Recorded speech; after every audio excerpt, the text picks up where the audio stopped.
Today, we're diving into some life-changing lessons straight from the wisdom of the ancient Stoics.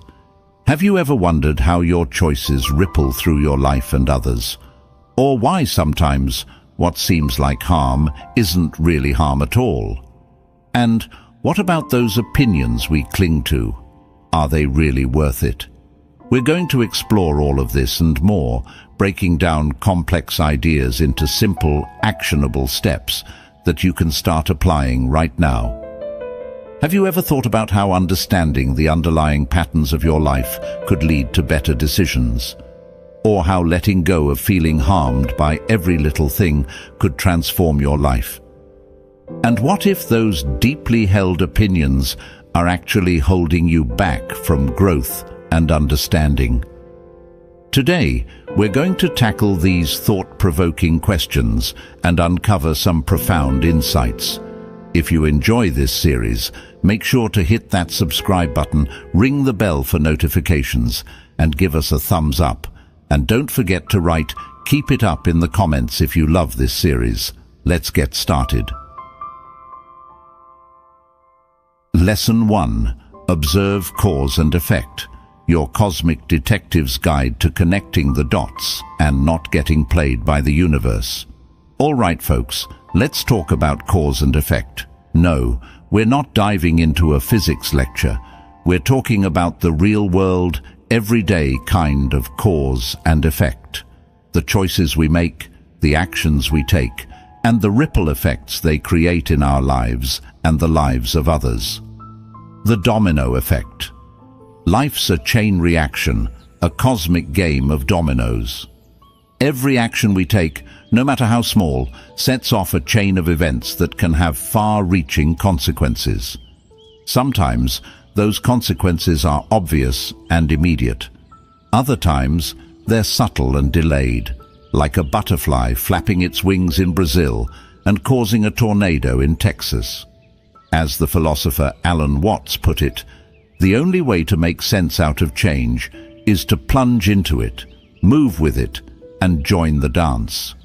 In other words, we're all part of this grand cosmic dance of cause and effect, and the sooner we understand the steps, the better we can move to the rhythm. The philosophical detective. The ancient Stoics, like Marcus Aurelius and Seneca, were big on observing cause and effect. They believed that by understanding the natural laws of the universe, we could live in harmony with them and achieve a state of tranquility. As Marcus Aurelius put it, everything we hear is an opinion, not a fact. Everything we see is a perspective, not the truth. In other words, we need to look beyond the surface of things, dig deeper, and connect the dots to understand the underlying causes and effects. So, how do we become cosmic detectives and unravel the mysteries of cause and effect in our own lives? 1. Pay attention. Start by paying attention to your own thoughts, feelings, and actions. Notice how they affect you and the people around you. What are the triggers that lead to certain behaviors? What are the consequences of your choices? 2. Look for patterns. Are there recurring patterns in your life? Do you tend to react the same way to certain situations? Do your choices consistently lead to certain outcomes?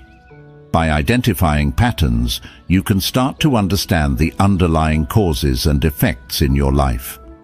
3. Take responsibility. Don't blame others or external circumstances for your problems. Take responsibility for your own actions and choices.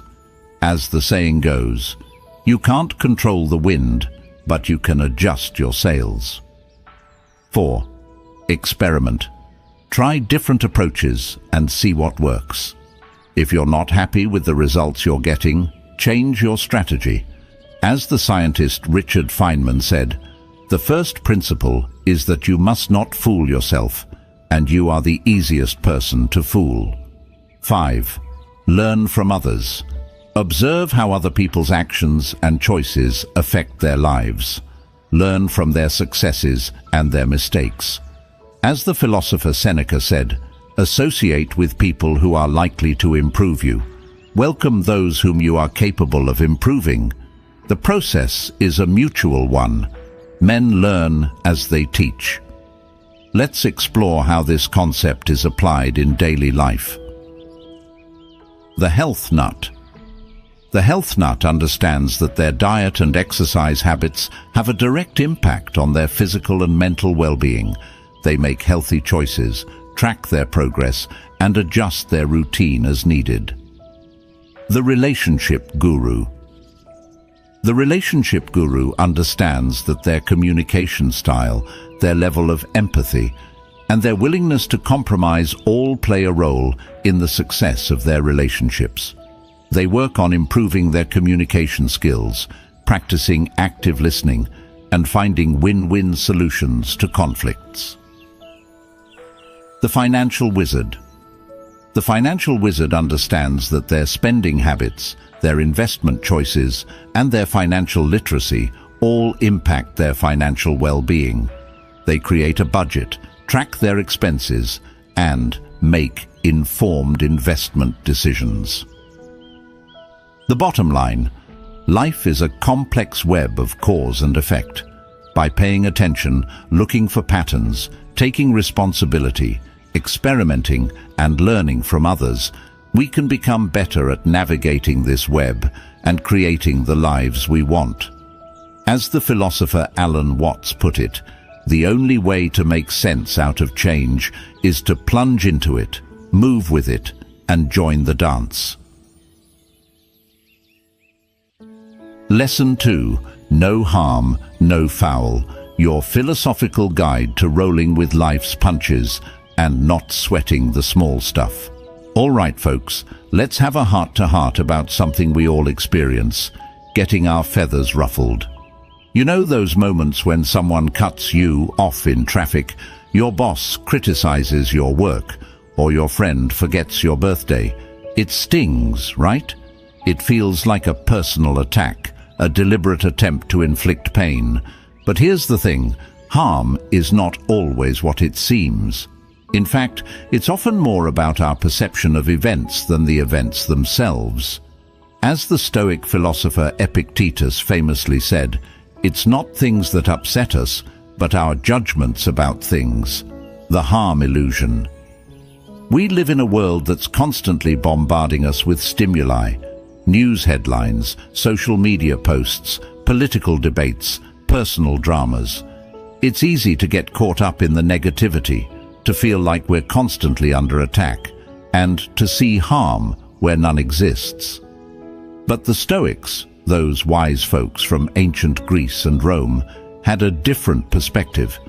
They believed that external events are neutral, and that it's our judgments and reactions to those events that determine whether or not we experience harm. As Marcus Aurelius put it, choose not to be harmed, and you won't feel harmed. Don't feel harmed, and you haven't been. The power of perspective. So how do we shift our perspective and avoid feeling harmed by every little thing that goes wrong? 1. Question your assumptions. When something happens that upsets you, don't just react. Take a step back and question your assumptions. Is this really a big deal? Is this person intentionally trying to hurt me? Is there another way to interpret this situation? 2. Reframe your narrative. Our minds are constantly creating stories about our experiences. When something bad happens, we often tell ourselves a story that amplifies the negativity and makes us feel worse. Instead, try to reframe the narrative. Look for the silver lining, the lesson to be learned, or the opportunity for growth. 3. Focus on what you can control.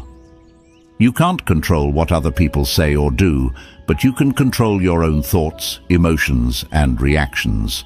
As Epictetus said, the chief task in life is simply this: to identify and separate matters so that I can say clearly to myself which are externals not under my control and which have to do with the choices I actually control. 4. Practice acceptance. Not everything is going to go our way. People will disappoint us, things will go wrong, and life will throw us curveballs. By accepting this reality, we can reduce our suffering and find peace in the present moment. 5. Cultivate resilience. Resilience is the ability to bounce back from setbacks and challenges. It's about learning from our experiences, adapting to new circumstances, and finding strength in adversity. Let's explore how this concept is applied in daily life. The rude comment. A stranger makes a rude comment to you. Instead of getting angry and dwelling on the insult, you can choose to brush it off, recognizing that their words say more about them than they do about you. The missed promotion. You're passed over for a promotion at work. Instead of feeling resentful and defeated, you can choose to see this as an opportunity to learn new skills, improve your performance, and pursue other career opportunities. The social media. Snub. A friend doesn't invite you to a party. Instead of feeling hurt and excluded, you can choose to reach out to them directly, clarify any misunderstandings, and focus on building stronger connections with other friends. The bottom line: harm is not always what it seems. It's often a product of our own judgments, interpretations, and reactions. By questioning our assumptions, reframing our narratives, focusing on what we can control, practicing acceptance, and cultivating resilience, we can reduce our suffering and find peace in the face of adversity. As the philosopher Marcus Aurelius put it, choose not to be harmed, and you won't feel harmed. Don't feel harmed, and you haven't been. Lesson 3. Opinions are like farts in a hurricane, and why you shouldn't cling to them. All right, folks, let's have a heart-to-heart about opinions. No, we're not talking about your favorite ice cream flavor or your preferred brand of sneakers. We're talking about those deeply held beliefs, those convictions that we cling to like a life raft in a stormy sea. We're talking about the opinions that shape our worldview, our relationships, and our actions. The opinion epidemic. We live in a world that's saturated with opinions. Everyone's got a hot take on everything, from politics to pop culture to the best way to brew coffee. We're constantly bombarded with opinions on social media, cable news, and even from our own friends and family. But here's the thing: opinions are like farts in a hurricane. They're fleeting, transient, and easily blown away by the winds of change. They're often based on incomplete information, personal biases, and emotional reactions. And they can be incredibly divisive, leading to arguments, conflict, and even violence. As the philosopher Bertrand Russell put it, the whole problem with the world is that fools and fanatics are always so certain of themselves, but wiser people so full of doubts. The philosophical perspective. The ancient philosophers, like Socrates and the Buddha, understood the limitations of opinions. They taught us to question our assumptions, to be open to new ideas, and to cultivate a sense of intellectual humility. As Socrates famously said, "I know that I know nothing."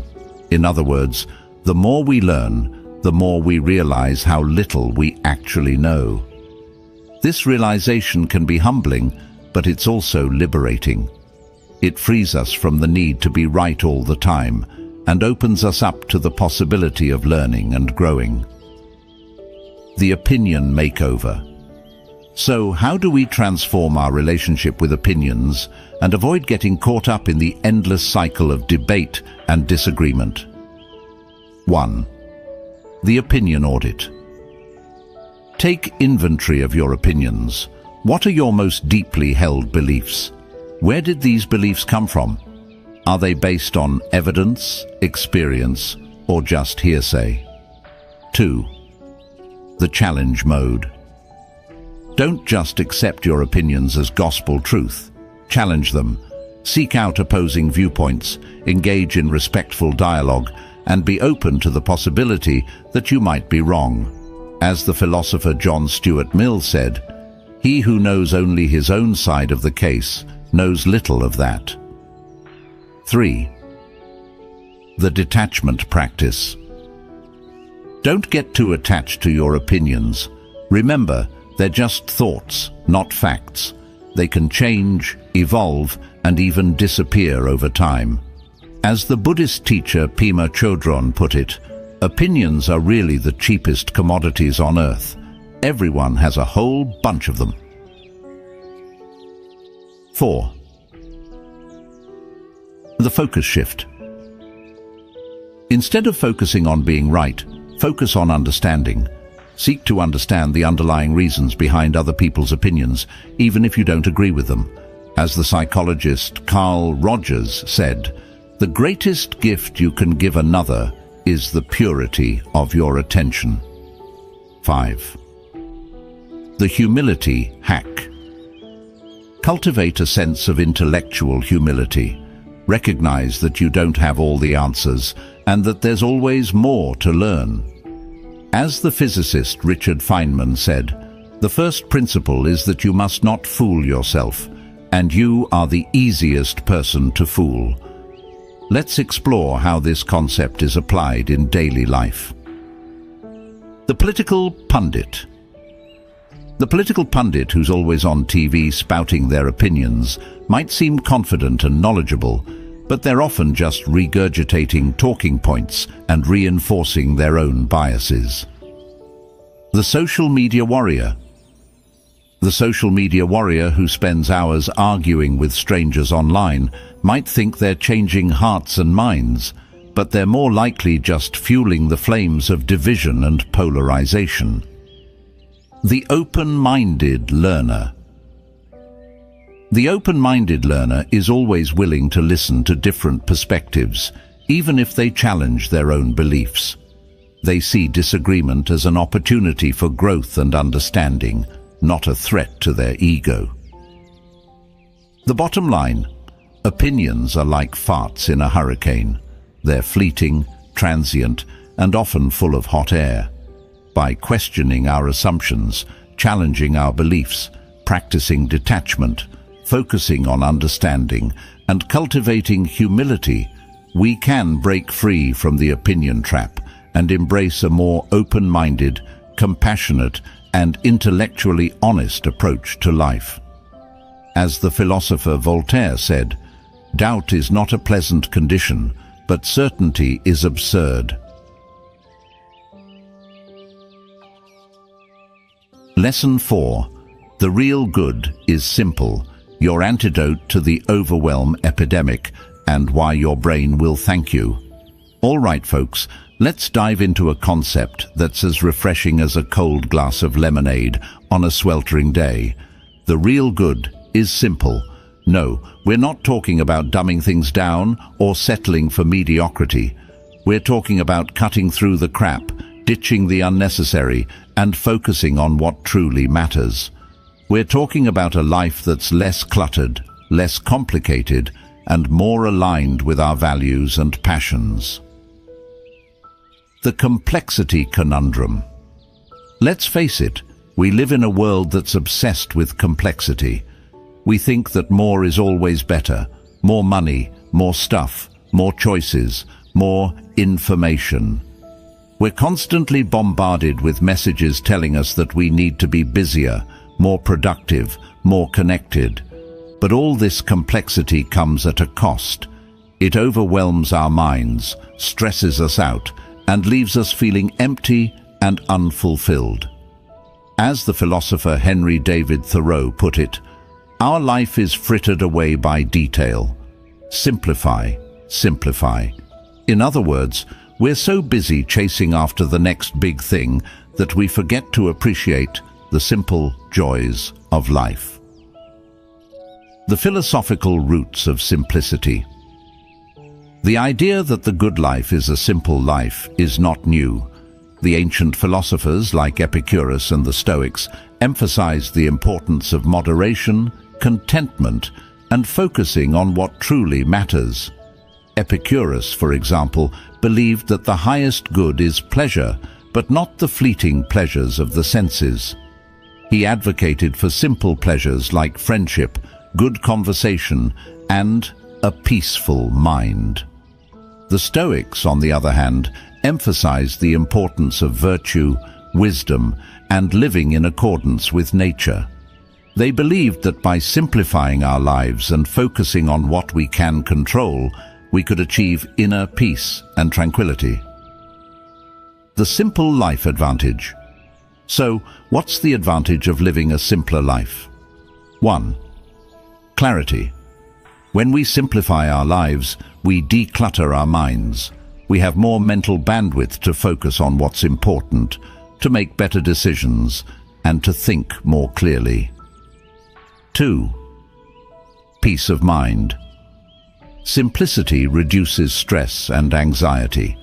When we're not constantly bombarded with choices, information, and distractions, we can finally relax and enjoy the present moment. 3. Deeper connections. When we simplify our lives, we have more time and energy for the people and activities that matter most to us. We can cultivate deeper relationships, pursue our passions, and make a real difference in the world. 4. Contentment. Simplicity leads to contentment. When we're not constantly chasing after more, we learn to appreciate what we have and find joy in the simple things. Modern-day minimalism. The minimalist movement is a modern-day manifestation of the ancient philosophy of simplicity. Minimalists advocate for decluttering our homes, our schedules, and our digital lives. They believe that by owning less, doing less, and consuming less, we can live more meaningful and fulfilling lives. Practical steps towards simplicity. 1. Declutter your home. Get rid of anything you don't use, need, or love. Donate, sell, or recycle unwanted items. 2. Simplify your schedule. Say no to commitments that don't align with your values or goals. Create white space in your calendar for rest, relaxation, and creative pursuits. 3. Reduce digital distractions. Turn off notifications, set limits on your screen time, and create tech-free zones in your home. 4. Prioritize experiences over things. Invest in experiences that bring you joy, rather than accumulating material possessions. 5. Practice. Gratitude. Take time each day to appreciate the good things in your life. This could involve keeping a gratitude journal, writing thank you notes, or simply taking a few moments to reflect on the things you're grateful for. The bottom line. The real good is simple. It's not about deprivation or sacrifice, but about intentionality and focus. By simplifying our lives, we can declutter our minds, reduce stress, deepen our relationships, and find more joy and contentment in the present moment. As the writer Antoine de Saint-Exupéry put it, perfection is achieved, not when there is nothing more to add, but when there is nothing left to take away. Lesson 5. Don't let your attention slide. Your mind is a Ferrari, not a bumper car.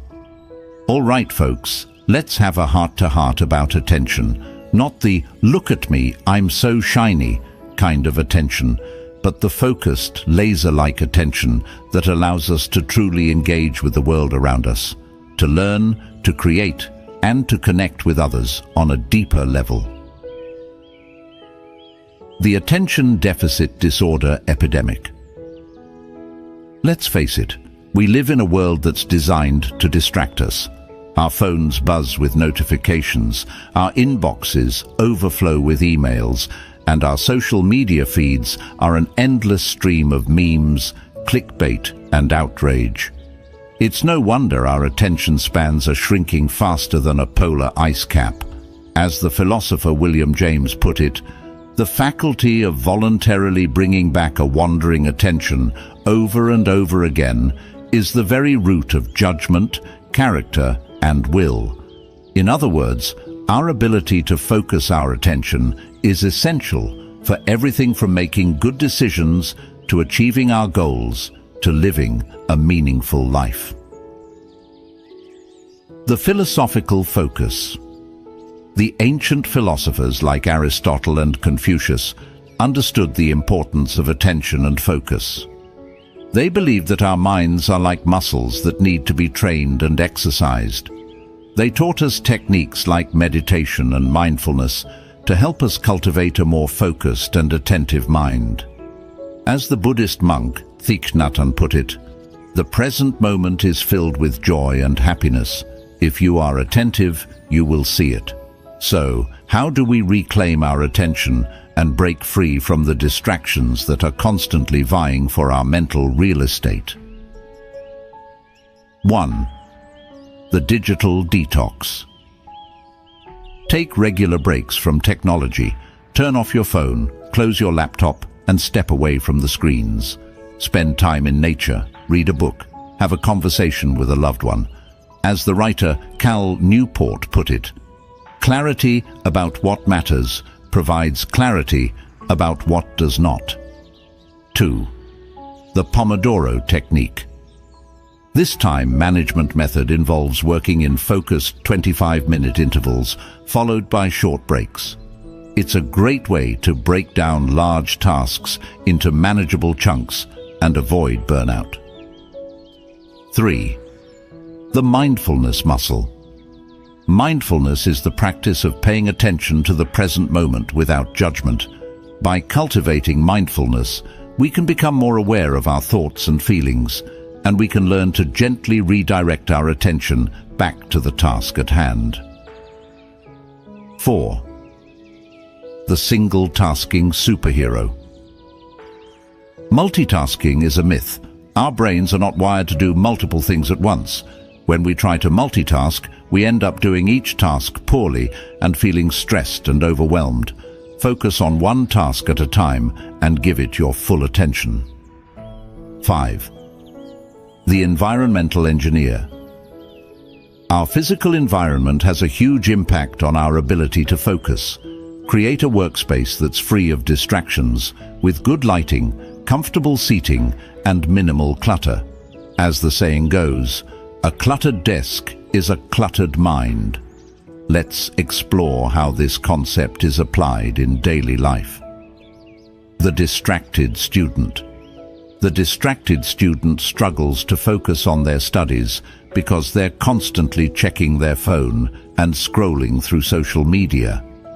By setting aside dedicated study time, turning off notifications, and using the Pomodoro technique, they can improve their focus and achieve their academic goals.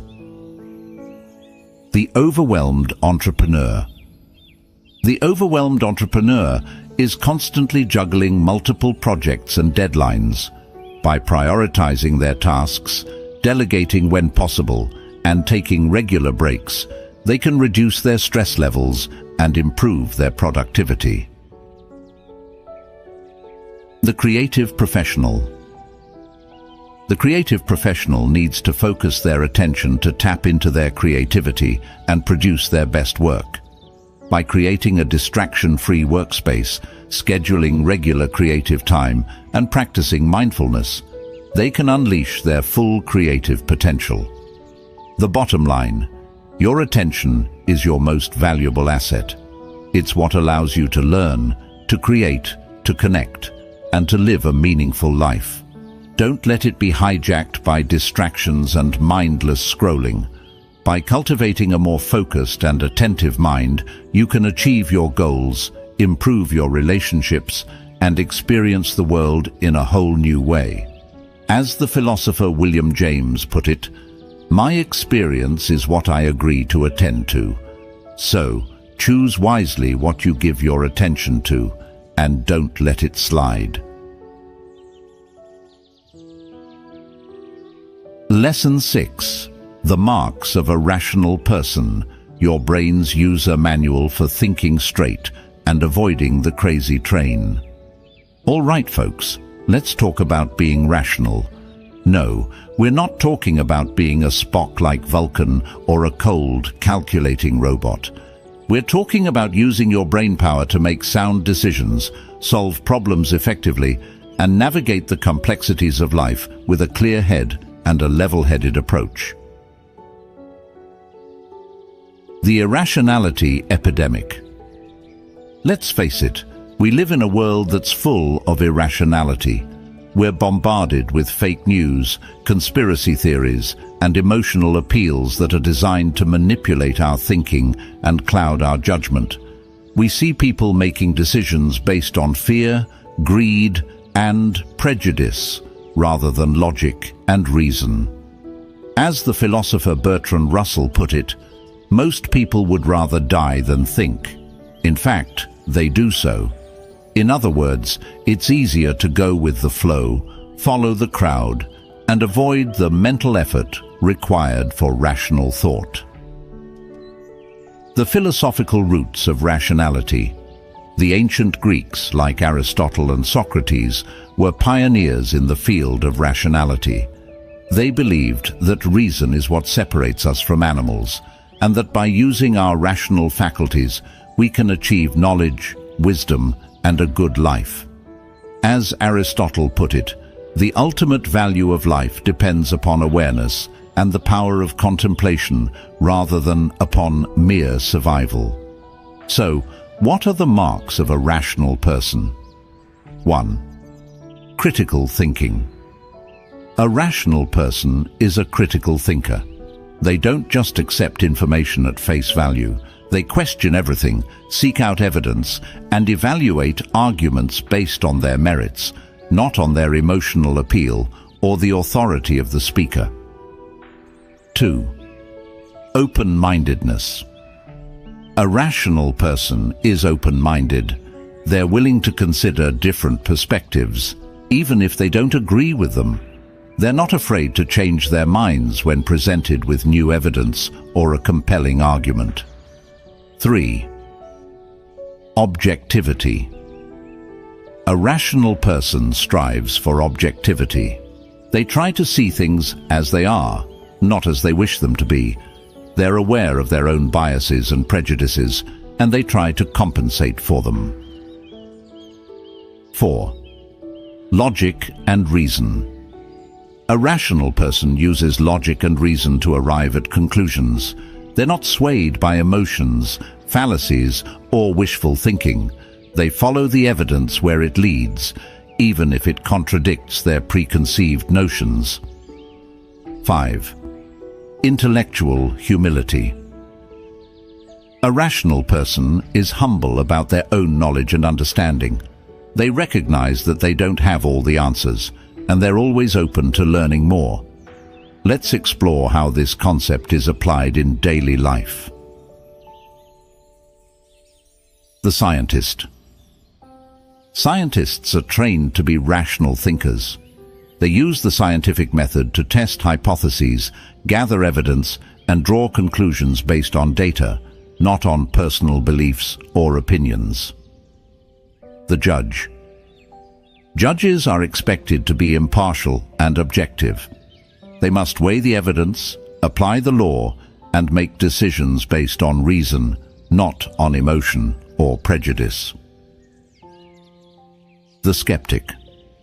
Skeptics are known for their critical thinking skills and their willingness to question everything. They demand evidence for claims, challenge assumptions, and refuse to be swayed by emotional appeals or logical fallacies. The bottom line: being rational is not about being cold or emotionless. It's about using your brain power to make sound decisions, solve problems effectively, and live a more fulfilling life. By cultivating critical thinking, open-mindedness, objectivity, logic, and intellectual humility, you can become a more rational person and navigate the complexities of life with clarity and confidence. As the philosopher Bertrand Russell put it, the demand for certainty is one which is natural to man, but is nevertheless an intellectual vice. In other words, it's okay to not have all the answers. The key is to be open to new information, to be willing to change your mind, and to always strive for a deeper understanding of the world around you. Lesson 7. The mind is all yours. Your brain's a fortress. Don't let the trolls. In all right, folks, let's talk about something that's more valuable than any cryptocurrency or luxury real estate: your mind. No, we're not talking about your IQ or your memory, although those are important too. We're talking about the vast landscape of your thoughts, emotions, beliefs, and values. We're talking about the inner sanctum where you make decisions, process information, and create your own reality. The mental hijacking. In today's world, our minds are under constant attack. Advertisers, politicians, social media influencers, and even our own friends and family are constantly trying to influence our thoughts, beliefs, and behaviors. We're bombarded with information, opinions, and agendas from all sides. It's like our minds are being hijacked, our thoughts held hostage by external forces. As the philosopher Epictetus put it, it's not what happens to you, but how you react to it that matters. In other words, we can't always control the external events of our lives, but we can control how we respond to them. We can choose to be influenced by outside forces, or we can choose to think for ourselves. The Stoic citadel. The ancient Stoics, like Marcus Aurelius and Seneca, understood the importance of mental sovereignty. They believed that our minds are our own and that we have the power to cultivate inner peace, resilience, and wisdom, regardless of external circumstances. As Marcus Aurelius put it, you have power over your mind, not outside events. Realize this, and you will find strength. So, how do we build a mental fortress and protect our minds from the constant onslaught of external influences? 1. Guard the gates. Be mindful of what you let into your mind. Choose your information sources wisely. Limit your exposure to negativity, propaganda, and sensationalism. As the saying goes, garbage in, garbage out. 2. Cultivate critical thinking. Don't just accept everything you hear or read at face value. Question everything, challenge assumptions, and seek out diverse perspectives. As the philosopher Bertrand Russell said, the whole problem with the world is that fools and fanatics are always so certain of themselves, but wiser people so full of doubts. 3. Practice mindfulness. Mindfulness is the practice of paying attention to the present moment without judgment. By cultivating mindfulness, we can become more aware of our thoughts and emotions, and we can learn to choose which thoughts we want to entertain and which ones we want to let go of. 4. Develop your own philosophy. Don't just adopt the beliefs and values of others. Take the time to reflect on your own experiences, your own values, and your own understanding of the world. Develop your own philosophy of life, one that guides your actions, your choices, and your interactions with others. 5. Stand your ground. Don't be afraid to disagree with others, to challenge the status quo, or to stand up for what you believe in. As the philosopher Rosa Luxemburg said, "Freedom is always and exclusively freedom for the one who thinks differently." Let's explore how this concept is applied in daily life. The independent thinker. The independent thinker doesn't just parrot the opinions of others. They do their own research, form their own conclusions, and are not afraid to go against the grain. The mindful consumer. The mindful consumer is not swayed by advertising or peer pressure. They make conscious choices about what they buy, what they watch, and what they believe in. The resilient activist. The resilient activist doesn't let the negativity and hatred of others deter them from their mission. They stay true to their values, fight for what they believe in, and inspire others to do the same. The bottom line: your mind is yours. It's your most valuable asset, your most powerful tool, your most sacred space. Don't let anyone else control it. By guarding the gates of your mind, cultivating critical thinking, practicing mindfulness, developing your own philosophy, and standing your ground, you can reclaim your mental sovereignty and live a life that's truly your own. As the philosopher Immanuel Kant put it, enlightenment is man's emergence from his self-incurred immaturity. Lesson 8. A productive use for contempt, your philosophical BS detector, and how to use it to your advantage. All right, folks, let's talk about contempt.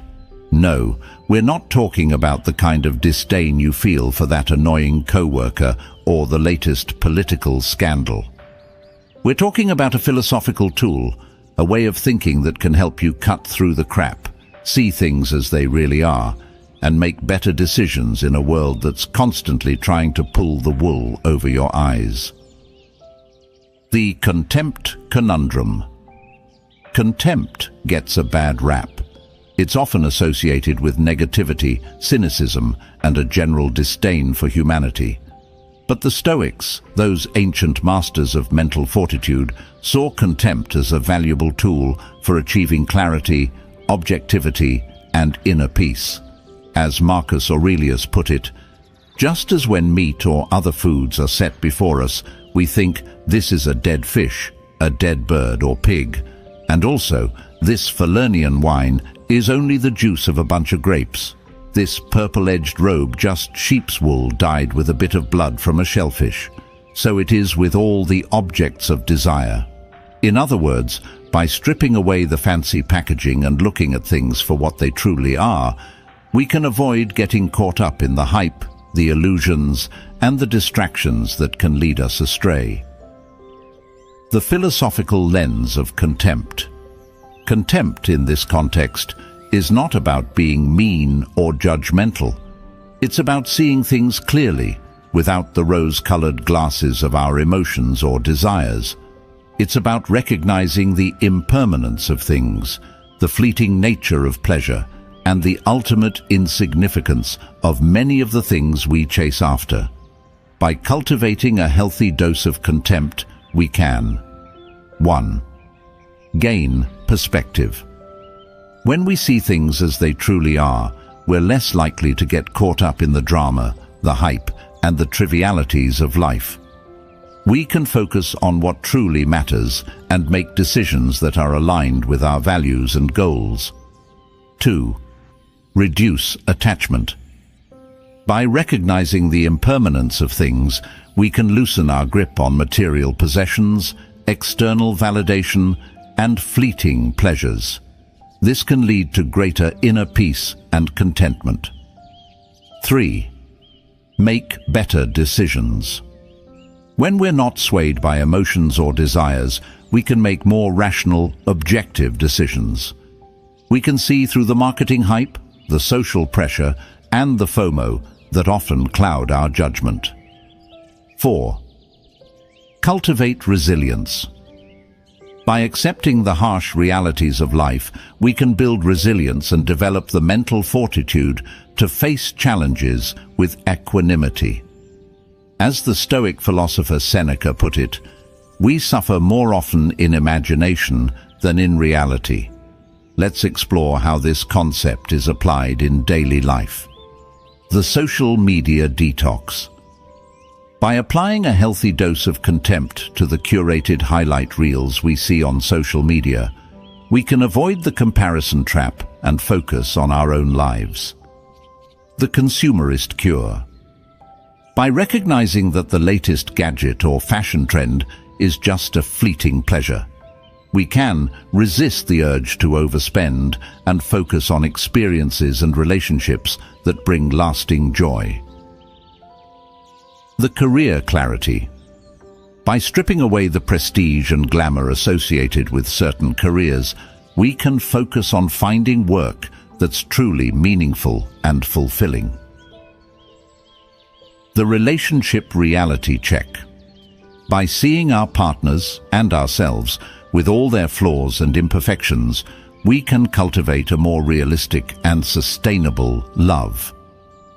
The bottom line: contempt, when used wisely, can be a powerful tool for personal growth and self-improvement. It's not about being cynical or negative. It's about seeing things clearly, without the filter of our emotions or desires. By cultivating a healthy dose of contempt, we can gain perspective, reduce attachment, make better decisions, and cultivate resilience. As the philosopher Friedrich Nietzsche put it, "He who would learn to fly one day must first learn to stand and walk and run and climb and dance. One cannot fly into flying." So start practicing your contempt, folks, and get ready to soar. Lesson 9. There is philosophy in everything.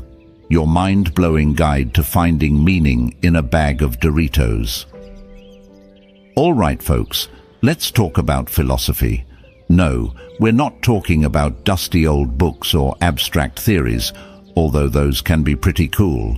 We're talking about philosophy as a way of life, a lens through which to view the world, a tool for understanding ourselves and our place in the universe.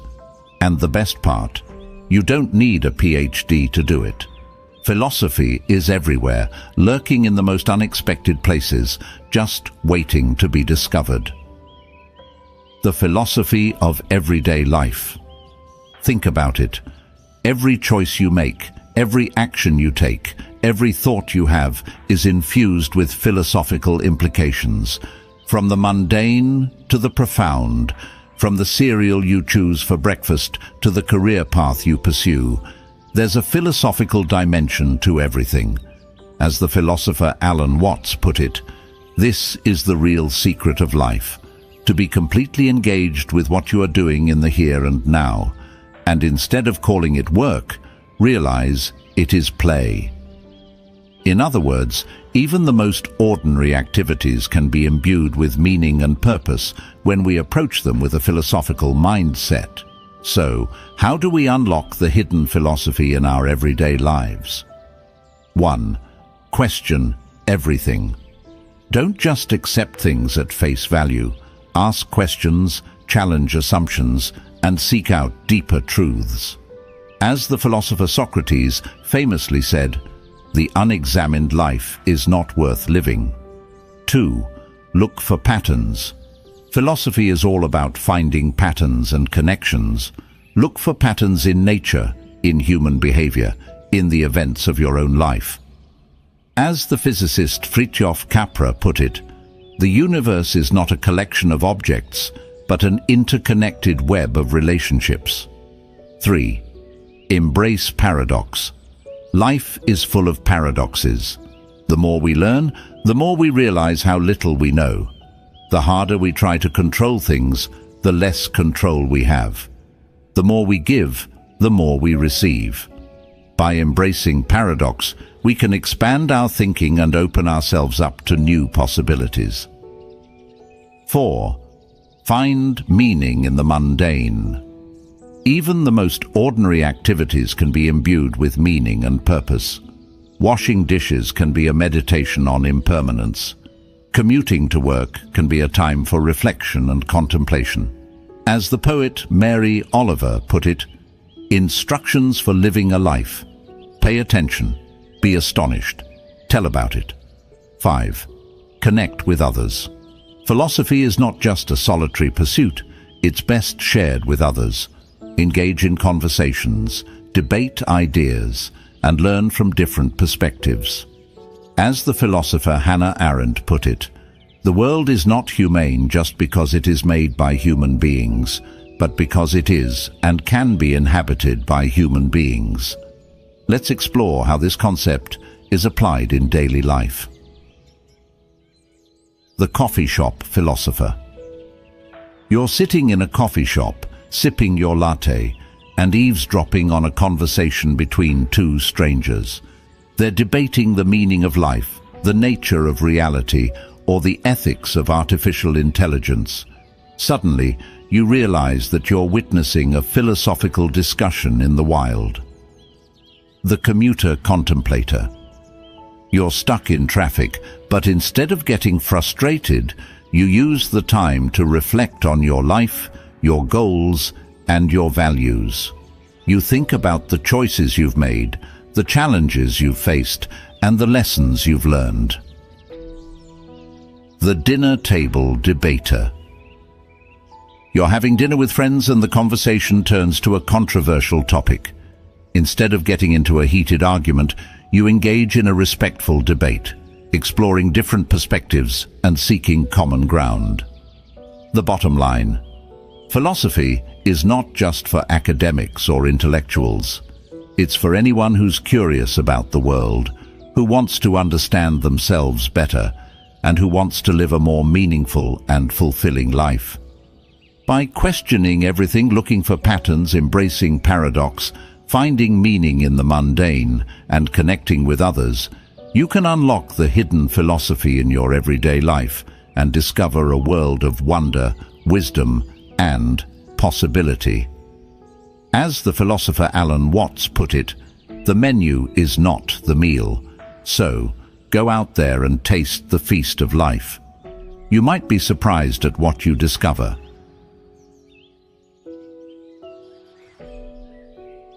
Lesson 10. We reap what we sow. Your Karma Chameleon Guide to Cause and Effect. All right, folks, let's have a heart-to-heart about the law of cause and effect, also known as karma.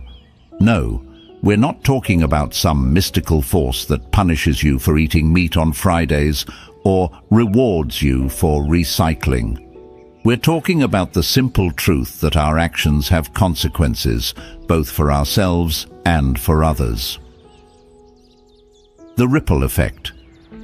Think of your actions like pebbles tossed into a pond.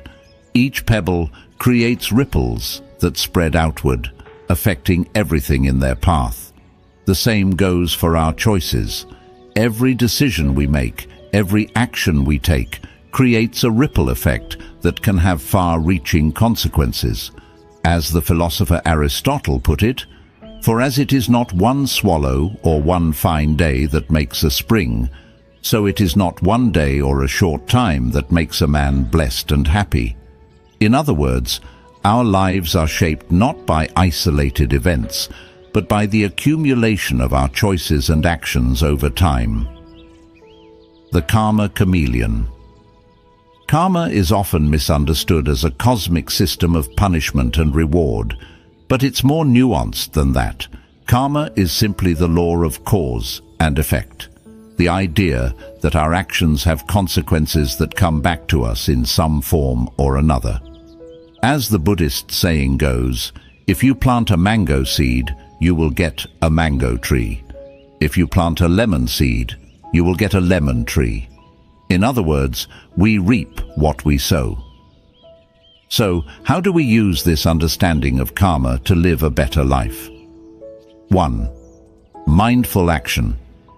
Be mindful of your actions and their potential consequences. Think before you speak, act with intention, and consider the impact of your choices on yourself and others. As the philosopher Immanuel Kant put it, act in such a way that you treat humanity, whether in your own person or in the person of any other, never merely as a means to an end, but always at the same time as an end. 2. Take responsibility. Own your actions and their consequences. Don't blame others, make excuses, or play the victim. As the saying goes, you can't escape the responsibility of tomorrow by evading it today. 3. Learn from your mistakes. We all make mistakes. The key is to learn from them and not repeat them. Use your mistakes as opportunities for growth and self-improvement. As the psychologist Carol Dweck put it, in a growth mindset, Challenges are exciting rather than threatening. So rather than thinking, oh, I'm going to reveal my weaknesses, you say, wow, here's a chance to grow. 4. Practice compassion. Remember that everyone is on their own journey, and we all make mistakes. Be kind to yourself and others, forgive past transgressions, and focus on creating a positive future. As the Dalai Lama said, if you want others to be happy, practice compassion. If you want to be happy, practice compassion. Let's explore how this concept is applied in daily life. The environmentalist. The environmentalist understands the interconnectedness of all things and the long-term consequences of our actions on the planet. They make choices that are sustainable and eco-friendly, knowing that their actions today will impact the world for generations to come. The ethical business leader. The ethical business leader understands that their decisions have a ripple effect on their employees, their customers, their community, and the world at large. They prioritize ethical practices, social responsibility, and sustainability, knowing that doing good is good for business. The mindful parent. The mindful parent understands that their words and actions shape their children's beliefs and values. They strive to be positive role models, teaching their children about compassion, empathy, and the importance of making responsible choices. The bottom line. We reap what we sow. It's a simple truth that has profound implications for how we live our lives. By being mindful of our actions, taking responsibility for our choices, learning from our mistakes, and practicing compassion, we can create a positive ripple effect that benefits ourselves, our communities, and the world around us. As the philosopher Mahatma Gandhi put it, be the change you want to see in the world. So there you have it, folks. By observing cause and effect, rolling with life's punches, and rethinking our opinions, we can live more harmonious and fulfilling lives. Remember, the Stoics believed in focusing on what we can control and letting go of what we can't. Start applying these lessons today and see how they transform your perspective and your life.